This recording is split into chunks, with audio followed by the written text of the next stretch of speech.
Okay, we're gonna get started with the podcast. This is gonna be great. This is gonna be episode 12 of the Finding Your Identity podcast. We're gonna start recording. I guess I'm not ready yet. Is that what I'm hearing from the mission control? We'll get him ready. Get him ready. You're making me look ridiculous. Okay, I'm ready. All right. We should start. I know. No, I know. Stop it. We'll talk about this later. Okay, let's go. There's nothing to see here, folks. So, we're going to get started. All right. I don't know why I started talking in that weird voice, but that was just a test because it doesn't look like you have been set up properly for the recording. And when the audio track is not working right, we'll have to kill people. I mean, nothing.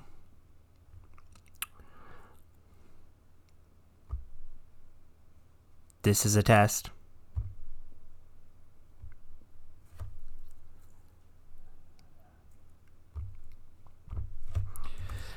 It's beautiful.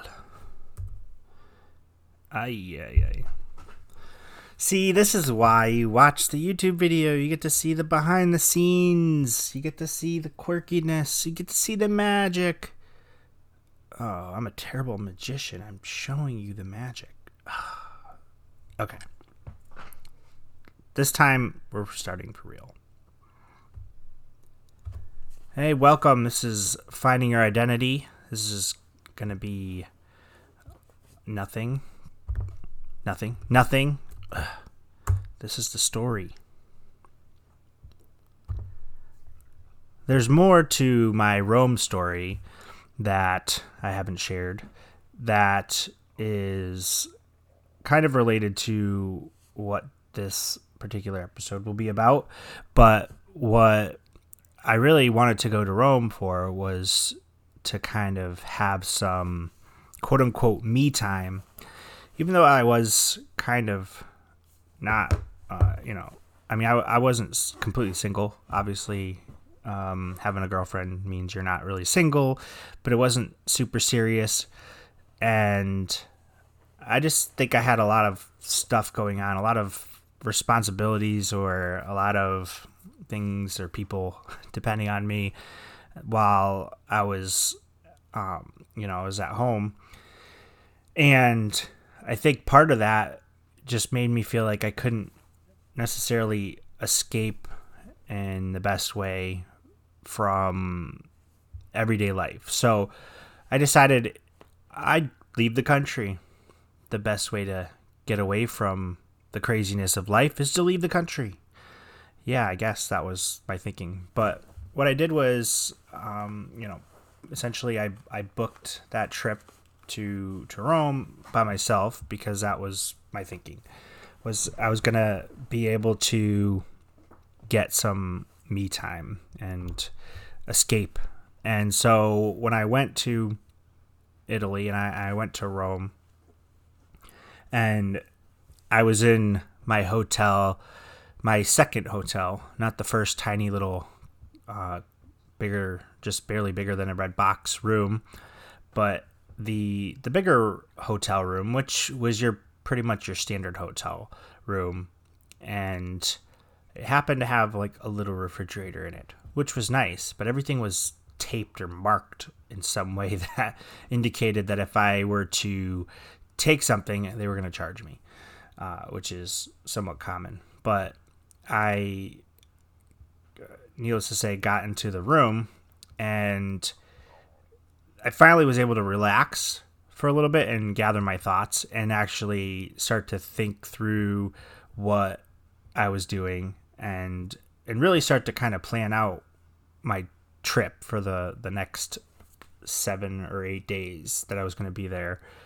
And I, got some brochures and I talked to a couple people that first day, or I should say it was the first day I talked to a couple people, but then in the morning I talked to some hotel staff, and I was able to get some hints as to what I could do. I found out about ways to do tours through this tour company that would pick me up at my hotel and bring me down, and then I could pick up the tour bus from that location and just pay for a tour, and essentially everything was handled for me, which was nice. And I just did that for most days because it was a lot easier, and they'd say, okay, we're going to go down to the old Roman seaport, or there was some hour trip on a bus that took us to some winemaking village that was just awesome. That was pretty cool, and I definitely enjoyed that.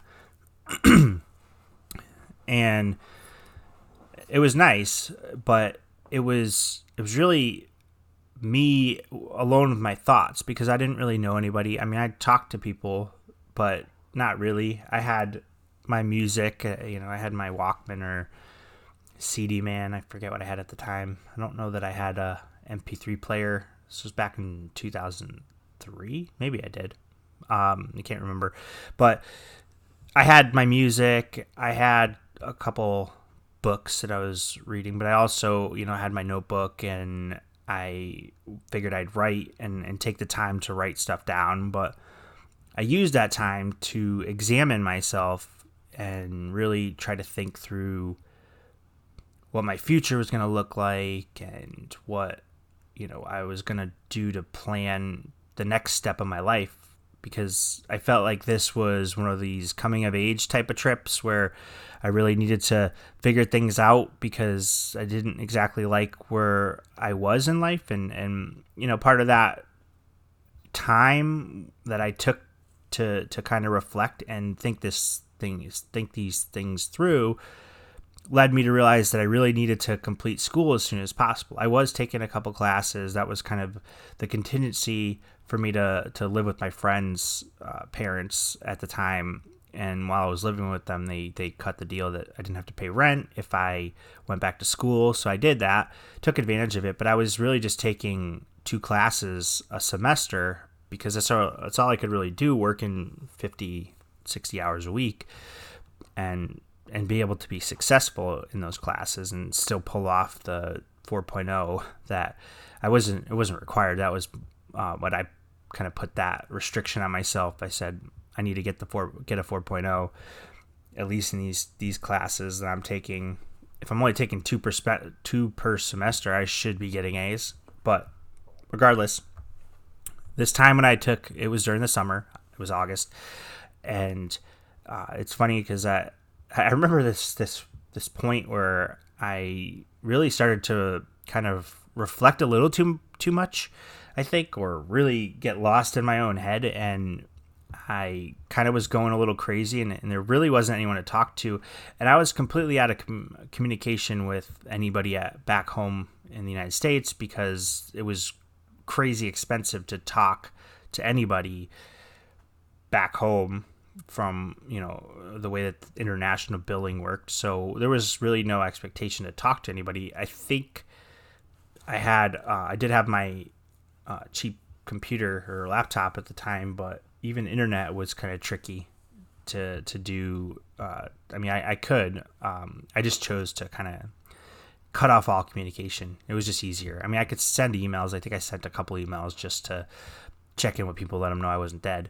But I really just kind of figured, well, I'm completely isolated. I'm really far away. It caused me to get homesick, by doing this and going through this exercise. But even though I did get homesick, I still used that time to try to be productive. I actually wrote a story. It was the story that I told in the previous episode about my first day when I got lost. But I wrote it down and I turned it into this, kind of creative writing essay about how I so badly wanted to go across the ocean to another country and be isolated, and then ended up having this crazy experience where it wasn't exactly what I was expecting, and everything kind of turned out a lot differently than I expected. But I use that as therapy. I often will try to write just creative writing or poetry or something like that to try to use it as therapy. And it's helpful. I mean, this has become therapy too, just talking to a microphone to, to people in the world on the internet that listen to this. But I really think that it's a lot of, it's hard sometimes, I think, to keep stuff internalized. You kind of have to externalize stuff to some degree. And it's just trying to find the best outlet. And so I think that's why I kind of had this idea for this episode, potentially a couple of these episodes that are going to be related to working on yourself, or the idea of working on yourself. And this is going to sound self-helpish, but I think it's important when you're trying to find yourself, because you're really, like, this is all a part of how you're building your own identity. And so it's important. And so I think that this kind of is a good segue into this episode. So I'm going to start that in a minute. Cool. We did it. We recorded it. Great job.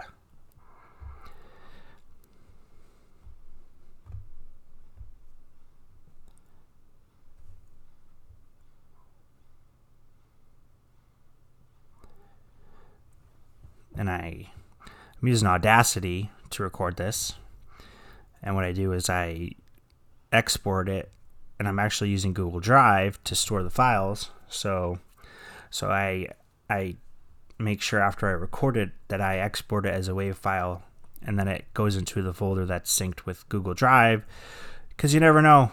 Sometimes you lose stuff, but also it's always good to back up stuff, which seems like a future episode. Importance of backing up. But I'm also recording this video, this YouTube video, through the camera on my laptop. And that's why you see my finger waving around. I'm not just wagging my finger at you because I'm mad at you or I'm a politician. Well, actually, politicians don't do that. They tuck the finger because the finger should be pointing at themselves, not at somebody else. Otherwise, it looks like they're blaming. If you didn't know that, that's why you'll never see politicians point their fingers, because it's not good to point, because it's sending the wrong message. They should always be pointing back at themselves, because they should be holding themselves accountable. And that's a tangent. You're welcome. Okay, let's go get into the episode. Welcome back to Finding Your Identity. This is episode 12, and I want to talk about working on yourself, and specifically in this episode, it's, you time is what the theme is. And I think that it's important to occasionally step back and consider, are you spending enough time on yourself to improve yourself? The whole purpose of this podcast is obviously finding your identity. This is helping people find their own identities while I'm talking, and finding my own identity as this podcast evolves. But I think I wanted to kind of do a couple episodes about working on yourself. And so this first one is going to be you time. And I think the importance of you time is very obvious if you don't ever stop and look at yourself and reevaluate. I think it's just like when you're doing work and you're working on a project and you've broken the project. Hopefully you've listened to my Chunking Tasks podcast episode, which was episode 3. If not, go back and listen to it. Shameless plug. But it's important to reevaluate things. So, when you're working on a project and you finish a task in that project and you look at the process you went through to complete that task, or the work that you completed, it's often important to reflect back and determine if the steps that you were taking or the tasks that you were completing were, the most efficient way to do something, to complete that task or the piece of the project, because that's important to reflect and readjust. And that's all back to my whole concept, not my concept, but my talking about the concept of working in Agile and the idea of the retrospective. Now, I think it's important to do this personally. And I think, you need to constantly reevaluate yourself, because otherwise you get stuck in ruts and you just stay in the ruts, and you're in those ruts for extended period of time. And the next thing you know, you feel like you've wasted a portion of your life just being stuck in that rut. And so if you can build it into your routines to reflect on yourself, whether that's weekly, could be daily, could be weekly, could be monthly, I'd say it could be every couple months, could be yearly. I guess it all depends on how in depth you're getting in reviewing yourself, because it's going to be something that you need to step back and take a hard look. And sometimes you need to get additional feedback from an external source, because, which is obviously another person, a friend or family member, not a robot. Although maybe a robot. Actually, there probably will be robots in due time that will help evaluate you and help you improve yourself. I actually see that personal trainer probably will go away, because what the heck's the point of the personal trainer other than to kind of be repetitive and repeat the same thing to different people. And so I could definitely see a robot replacing a personal trainer. I think that will come pretty quickly I'm going to make a prediction in the next 5 years. Probably not, but let's hope so, because I think that it's kind of an annoying job. I don't know, personally. Maybe it's because I'm not fit. If I was fit and a personal trainer, I'd be like, hey, everybody needs to use a personal trainer. Personal trainers are the greatest. But I think there's actually a TV show that was about two gyms that they were competing for something. I don't know if it was like the fortune of some dead guy.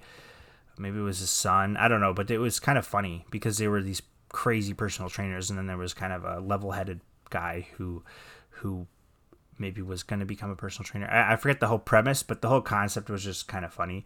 And the actors were great, and they were pretty hilarious. But needless to say, as I go off on a tangent, the moral of the story is I hope personal trainers are replaced by robots soon. I hope they're replaced by robots before the McDonald's workers are replaced by robots. Although I do think the McDonald's workers should be worried, because those are probably the easiest jobs. Now that they've got a robot that can flip burgers and consciously operate the line, I don't know. Yeah, it's going to be interesting to see what happens in the next 5 years to that kind of labor. Anyways, working on you. Maybe I should reflect back about the number of tangents I go on when I'm having a conversation. I do that anyways, because it happens. I often think it's great to do this, talking to a microphone and do this podcast, because I don't have to report to anybody in terms of sometimes in a conversation I'm I have to be at the mercy of the other person listening to the conversation. So they'll often, give me micro expressions or visual cues, or sometimes, if you're close family, you'll give me the sigh or the eye roll, and then I know I need to wrap up what I'm talking about, because I'm not hitting on all cylinders anymore with that conversation. I'm definitely losing them, and they're bored. But at least with this, you can just hit stop or pause and come back, or fast forward and hope that you get through the tangent. And then now 3 minutes have passed and you're back and we're stuck in the middle of the tangent still. And you're saying, what the heck is this guy doing? Anyways, so the U time. Okay. I do think that you got to reevaluate often. I'd say you should probably do it monthly. I'm just getting a sense from myself that I need to do it as frequently as possible, but it's not realistic to do it daily. It's harder to do it weekly, especially when you have, a wife and kids and you've got responsibilities. I'm working full time, and it's hard because you, in order to reflect and do that internal retrospective, or that personal retrospective, as I'd like to call it, maybe coin it, maybe put it on a button and sell them. But when you do that personal retrospective, you need to take time. It can't be rushed. It can't be forced. It can't be something that you're just, doing to go through the motions, because it's not going to be helpful. Like, you actually kind of need to find a way to be alone with your thoughts for long enough to think through everything that you've been doing, and think through to find out whether or not, it makes sense to continue doing what you've been doing. So that being said, monthly kind of would make sense, and maybe bi-monthly could even be acceptable. But what do I mean by this? Because, this kind of seems like a whole bunch of psychobabble or something. But what I'm saying is look back and say, okay, if I make a list of all the accomplishments in the past month, I've had 30 days or 31 days or 29 days in a leap year, or 28 days in February when it's not a leap year. I've had about 30 days to complete stuff. Now, when you fall into a rut and it's just, okay, I went to work and I went home and, played with the kids, or did some kind of project that you had to do, or really didn't even have time because I worked late and I got home, and it was basically, hang out with the kids for a few minutes and then start bedtime routine. And that lasted 2 hours. And the next thing you know, you're thinking, I got to go to sleep because I got to get up early. I got to be up at 6. So you go to sleep and you didn't accomplish anything. And you're doing this for 30 days. And you're thinking, okay, there's got to be something I can change here. And this is kind of reflecting on my own personal experience with, wanting to start this podcast, because I wanted to start this podcast, but I kept kind of putting it off because it really meant I needed to find time when it was going to be quiet. And that was always tricky because of the kids that were always making noises. So, a lot of that was just trying to find that quiet time. And there would just happen to be one day where I was alone for a few hours, and I just sat down and I said, all right, starting right now, I'm going to just record this thing. I'm just going to record the first episode, talk for however long I'm going to talk, because it's an intro episode and I'm figuring out what the heck I'm going to do. I'm going to start talking. I'm going to get it out there, and then see, evaluate whether this makes sense to continue. And so it was kind of in the middle of the week. I think it was like a Thursday, and I really just took the time that I had free because nobody was around for a couple hours. And I said, I'm just going to do it and get it out there. But then it wasn't necessarily sustainable, because it's not like I get that break of time often where it was quiet and I could actually do the recording. And I think, that was kind of a key thing. And then I, if I step back from that and I think, okay, when do I have time that's strictly to myself?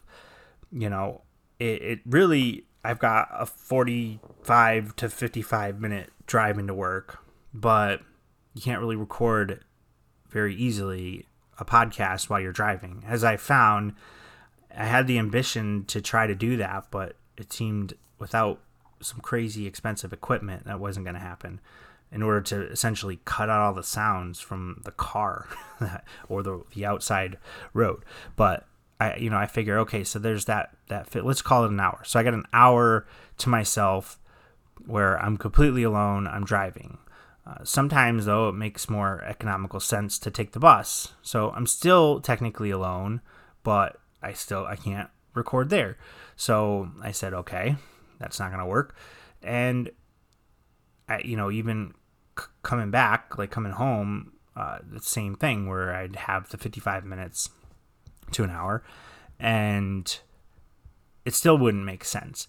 But when I started thinking about it, like that's really the only time that I would have to consider myself.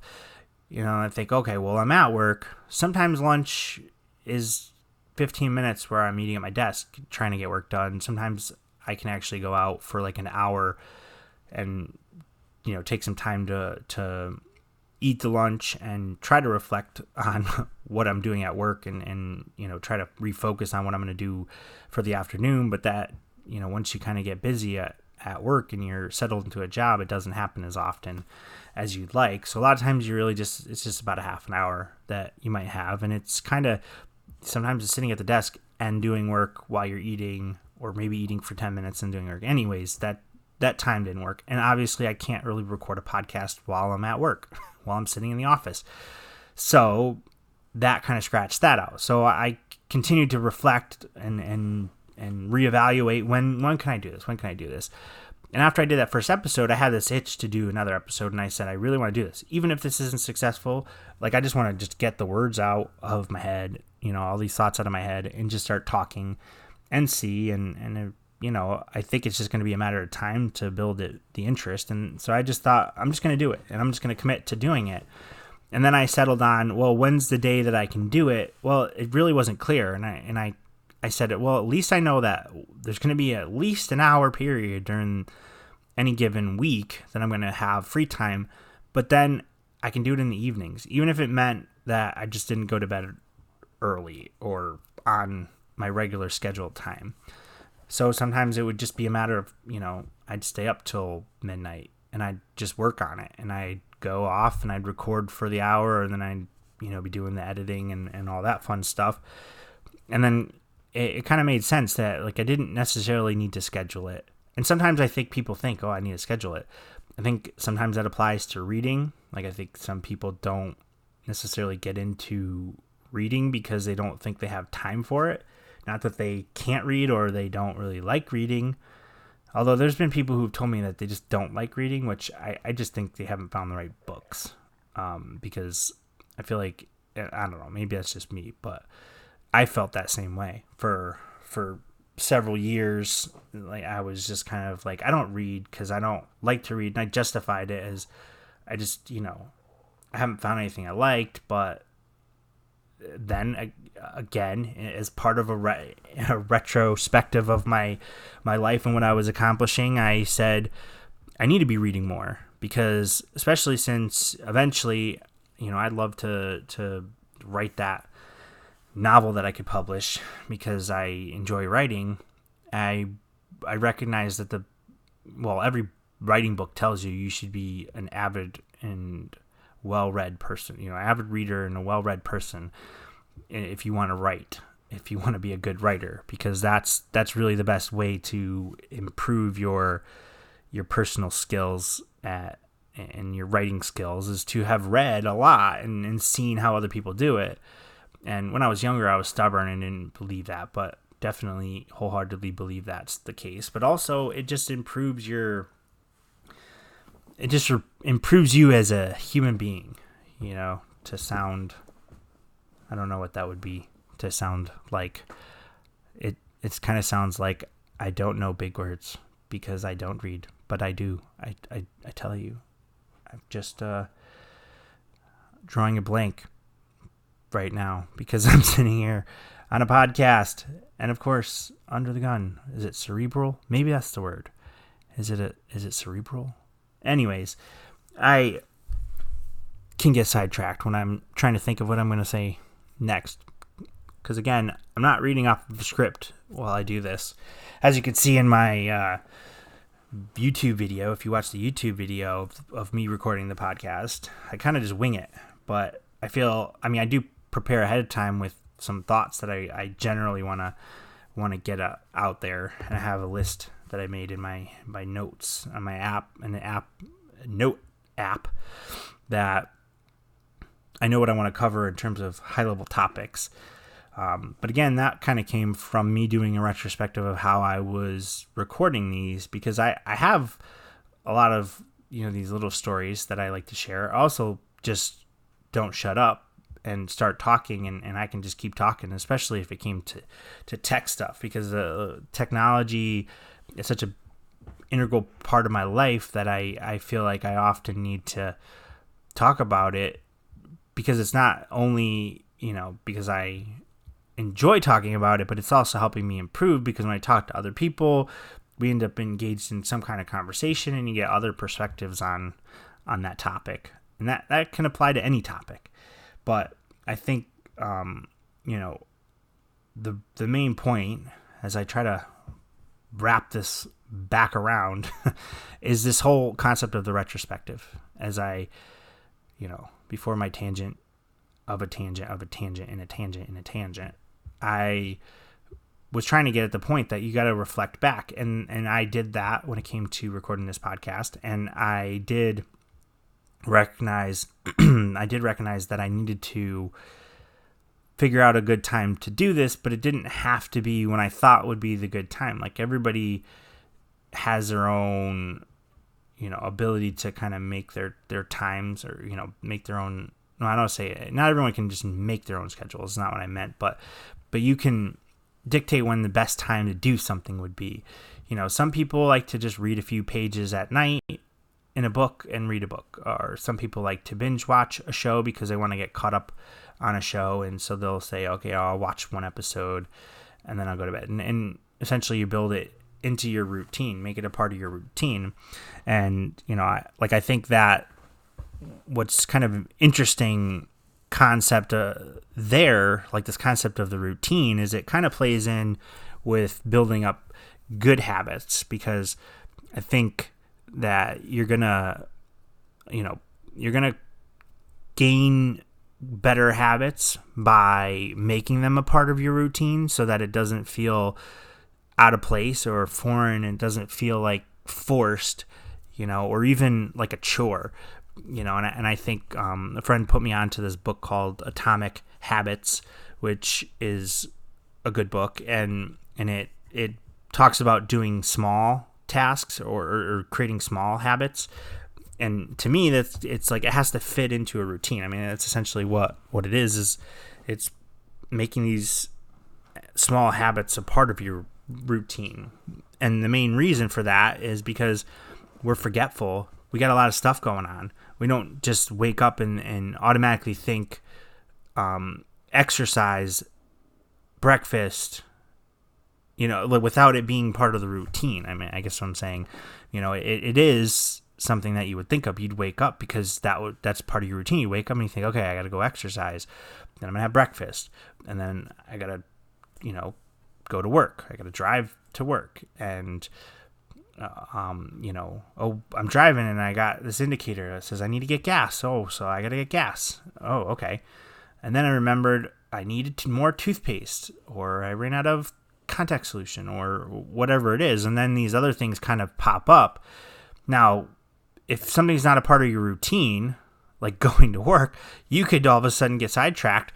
Oh, I got to get toothpaste, and then go to the store and you go to get toothpaste, and then you see an easel and a paint canvas and some brushes, and you're like, "Ooh, I want to paint." And then you buy that stuff, and then you go back home and you start painting, and then your boss calls you and asks you where you are. And if it wasn't a part of a routine, and it wasn't something that you felt this responsibility to do, you might get distracted, and next thing you know, you're sitting home and you're painting, and you are fired because you didn't go to work, and you didn't have a good excuse, because you say, I went to Walmart and I saw an easel, and that, the rest is history. I just decided to paint today. And your boss is wondering, well, you build websites, so what the heck are you painting, and why aren't you at work? You're fired. You're fired. But that's obviously a ridiculous example, but I think it's kind of funny to think of it in terms of, if you didn't have routines and you didn't have the concept of being responsible to complete these routines, something weird and random could happen like that. Like I could remember when I was in between jobs, when I was in the restaurant business, and there was a period of time where I think the longest I had gone was almost 3 weeks, and I had money saved up, so I was fine to pay all my bills. And but I recognized I didn't want to blow through all the savings, so I, was actively looking for a job, but just was hitting kind of dead ends because I had made this shift to not work as a cook anymore, and I did not want to go to a restaurant and work as a cook anymore. So I was like, I'm going to find a job waiting tables, but it was hard to find a restaurant that would kind of take me seriously because I didn't have much experience waiting tables, even though I had tons of experience in the restaurant business up until that point.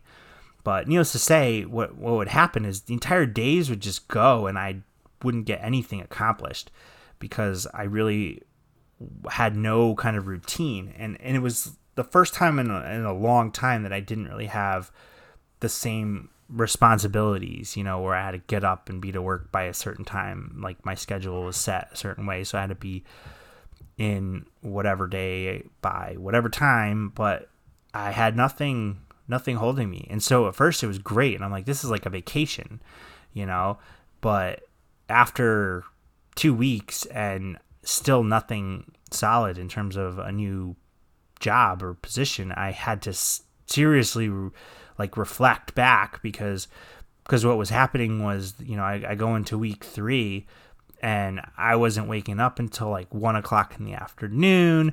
And then that was so late that it was actually hard to quote unquote go job hunting, because back then it was a matter of me driving around trying to find restaurants that I might be interested in.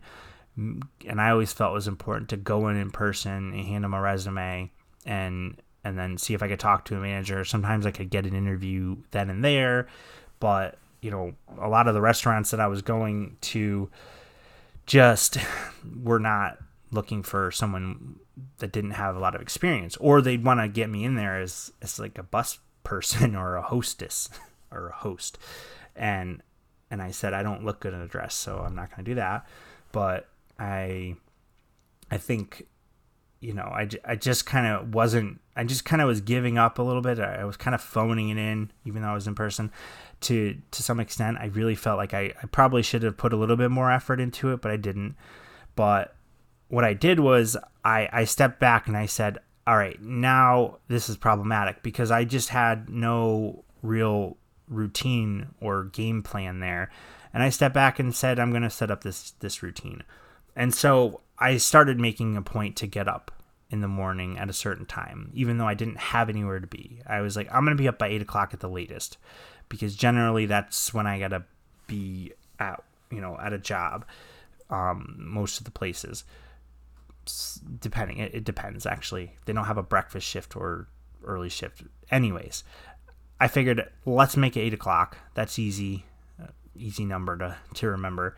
Started waking up at 8 o'clock, and then I would do some kind of workout. And so I built in that into that routine. And then it was, let's do some research on jobs, looking online to figure out what potentially was out there. I think it was like Monster. I think it was like monster.com or in Career Builder were the two. It was still hard to find anything really, because I thought maybe I don't necessarily want to do restaurant business. Maybe I want to try to find some other desk job or something that I can get in entry level. So I just made it a point to do that. So I stepped back and I actually did that routine pretty regularly so that I really didn't have to worry about me just not, sleeping until 1. I also tried to make it a point to go to bed at a certain time, even though that was a little harder, because I'd often find myself watching a movie or playing a video game, or just doing something that probably wasn't productive, but I felt like I had earned it or something because I really did work a lot of hours prior to this brief time that I was out of a job, but I hated the feeling of knowing that I wasn't going to have a job. So I felt like I had to do something. So I would try to say, okay, all right, I'm going to be in bed by 11 at the latest, midnight at the absolute latest. But I started to do that. So I was like in bed by 11, up by 8, and this was Monday through Friday. I said, I'll have the weekends to myself to do whatever. I could sleep in on Saturday, Sunday if I wanted to. But so I went through this exercise and leveraged what I had reevaluated in that retrospective of myself, and I put that in place. And soon enough, I actually started getting interviews because I was up early enough to show up, and actually it looked better than me showing up at 4:00 in the afternoon at a place. And I ended up finding a place. I ended up finding a restaurant. It was the 99, I believe. Yeah, that was the 99 in Bristol. And you know, that place actually ended up being, that's where I ended up meeting my wife. That's where it was the last restaurant job that I ever had. You know, it's where I was going to school and finished my 2-year degree at a community college and ended up going to Quinnipiac from there. And so a lot of things kind of began and ended at that restaurant. And, you know, it's kind of funny how things work out. And that was, you know, one of these examples of being in the right place at the right time kind of thing, I guess. I mean, I think more or less because I ended up meeting my wife there, but you know, it really established a lot of baselines for my future there, I think, because that's where I really said, I don't mind this. I mean, I ended up becoming a bartender there and making pretty good money, but it really was just temporary. It was something I knew. It was at the point where I started there and realized this is just until I finish school, till I get my degree. That was really all.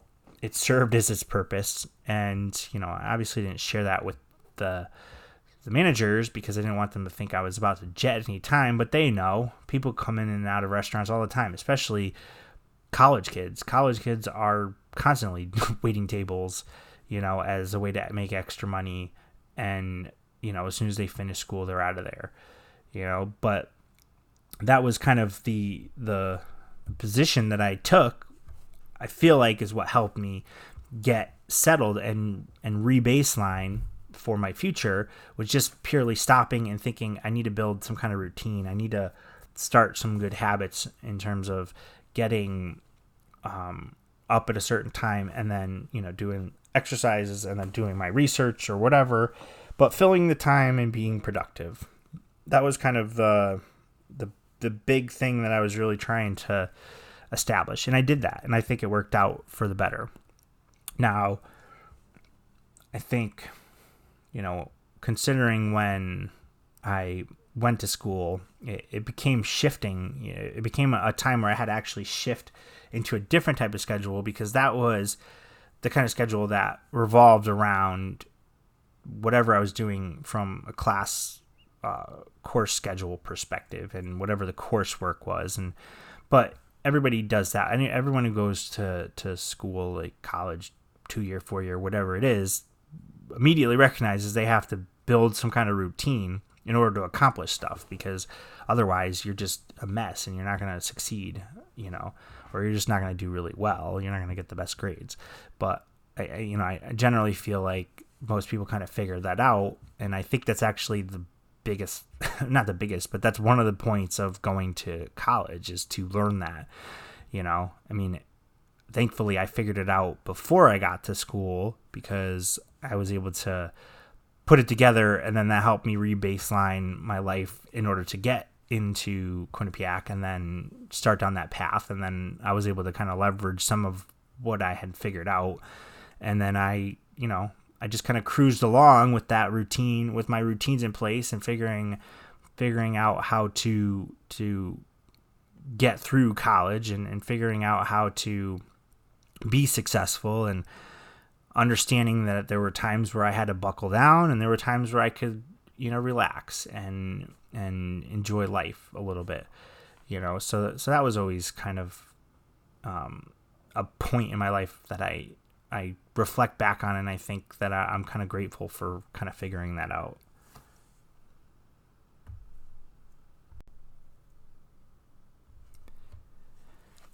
So I think from this perspective of me talking to you in this podcast, I think it's worth taking that step to do the retro, but then you actually have to put something into action after that. Once you've identified what it is that you actually want to change, you actually have to do it. You have to actually make the changes. Otherwise, what's the point of doing that retrospective if you're not going to try to make an improvement from that point, So I think once you've done that, that's kind of the full circle of doing that retrospective. And, I think when I started talking at the beginning of this podcast, it was about this like concept of you time.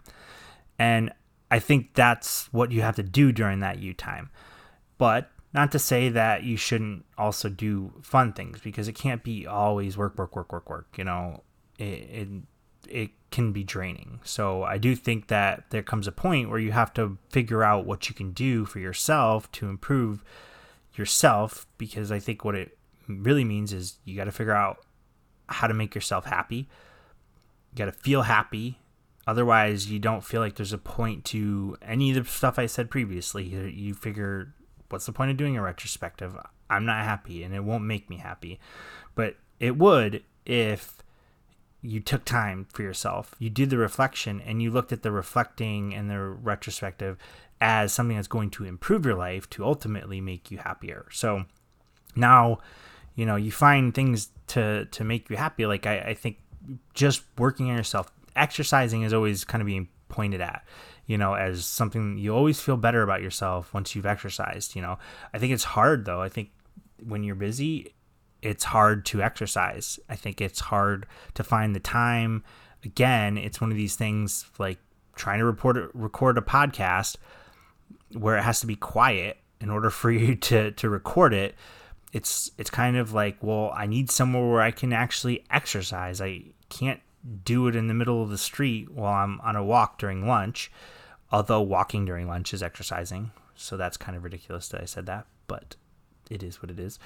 But I also think to some degree, you don't want to get all sweaty and not be able to take a shower afterwards. So, a lot of times you're thinking, well, I got to figure out, well, when can I go work out so that I could build it into my schedule so that I could then, take a quick shower afterwards, rinse off the sweat and not be gross and sweaty, But I think it's also,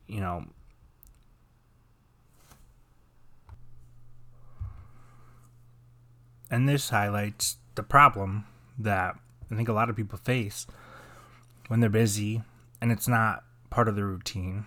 When working out, it's not part of your routine. And I think it just highlights another problem when it comes to working on yourself or, trying to build good habits. So that being said, I still think that it's doable. Now, I know it sounds contradictory and it's confusing, but it's little things. It's things that, if you think about it, maybe it is going for a walk at lunchtime. And a lot of people do this. So if it's going for a walk at lunchtime, that you got to look at that as positive and a step in the right direction. Maybe that's all that you can manage like during a work day, but it's better than nothing. It's better than sitting there and wishing you were going for a walk at lunchtime and regretting it or feeling bad about yourself. So that's kind of where it comes into play, this concept of work, of you time and working on yourself within the scope of your availability, the availability you have in your life. So, that being said, I think it's important to look at it like this. I think if you do those little things, where you go for the walk at lunchtime, that's your first step. And sometimes people think, oh, you got to pay for a gym membership and that's expensive. And who wants to pay for 12 months and then not use it and be stuck in a contract? And gym memberships are just the biggest scams, but that's another thing. Maybe your company provides reimbursement. Health insurance companies are really kind of pushing that agenda to make people healthier for obvious reasons. lowers health costs or the amount they have to pay out in expenses. But, it could be just a matter of you get home and, you do something, I don't know, do some kind of activity outside. You could walk around your block, or, the other option is to do yoga or Pilates, find light activities and easy activities and activities you're interested in, and kind of take that step. And bottom line is build something healthy into your routine. Maybe it's not necessarily exercise, and it's just changing your habits for eating. I've kind of developed this rule that I don't want to eat after 8 p.m. on most days. If I'm happen to be not at home or for whatever reason, or going out for a late dinner, there's exceptions, but generally speaking, I try to not eat after 8 p.m. I actually brush my teeth at 8 o'clock. This is generally when bedtime is for the kids, and so I'll brush my teeth alongside them, because then I'm less likely to go and snack, because I don't want to have to brush again after eating. So I just figured basically brush my teeth and then I don't snack. And this is after 8 p.m. Then, that can help. And I read that somewhere that said, trying to not eat after a certain time at night is a good way to help kind of build a healthy routine in terms of dieting. And, some of the other things, like I've read that you should eat 6 smaller meals instead of 3 big meals. They say that'll actually make you leaner. Even if you consume the same amount of calories and you didn't lose any weight, you'd actually be gaining, or you'd be burning fat and gaining muscle and becoming leaner. And it's kind of interesting, but it's kind of tricks your body into operating a certain way. I think the whole point of the keto diet is to trick your body into using fat for energy. That's why you avoid carbs and avoid sugars. But that's also interesting. The concept of building a routine that for eating. That's how diets work. It is essentially building these good routines, these good habits of how you eat, so that you are, you can actually be better off when it comes to how you consume food. It's a lot of little things. It's not just necessarily exercise and dieting, although these things will make you feel better. There's less and less people. I kind of sigh, because there's less and less people that smile when you're walking around and you're coming in contact, or you're walking past somebody on the street. And I've been trying to make it a point to just smile at people, just to see if they'll smile back. It's almost a social experiment, but that makes you feel good. I mean, just smiling in general, they say, is just going to make you feel better, because you're projecting it and you're going to get it back. You're going to smile and you're going to project this kind of happiness, and other people should reflect that back to you.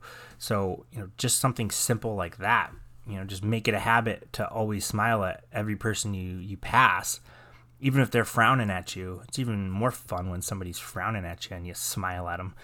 But, you could take another step. You could compliment a stranger, or just say hello to a stranger. Just, hello, how are you doing? Or, I don't know, what's the weather? Or how's the weather? Or enjoying the weather? Or whatever. I don't know, small talk, which some people have a hard time with. I'd say just start with smiling at somebody. It doesn't take much effort. Just, you got to take the corners of your mouth and bring them upwards a little bit. And that may count as your exercise for the day. But these little things are helpful, and they're going to make you feel better, and they're things that you can do for you, and this is stuff that's ultimately going to make your quality of life better.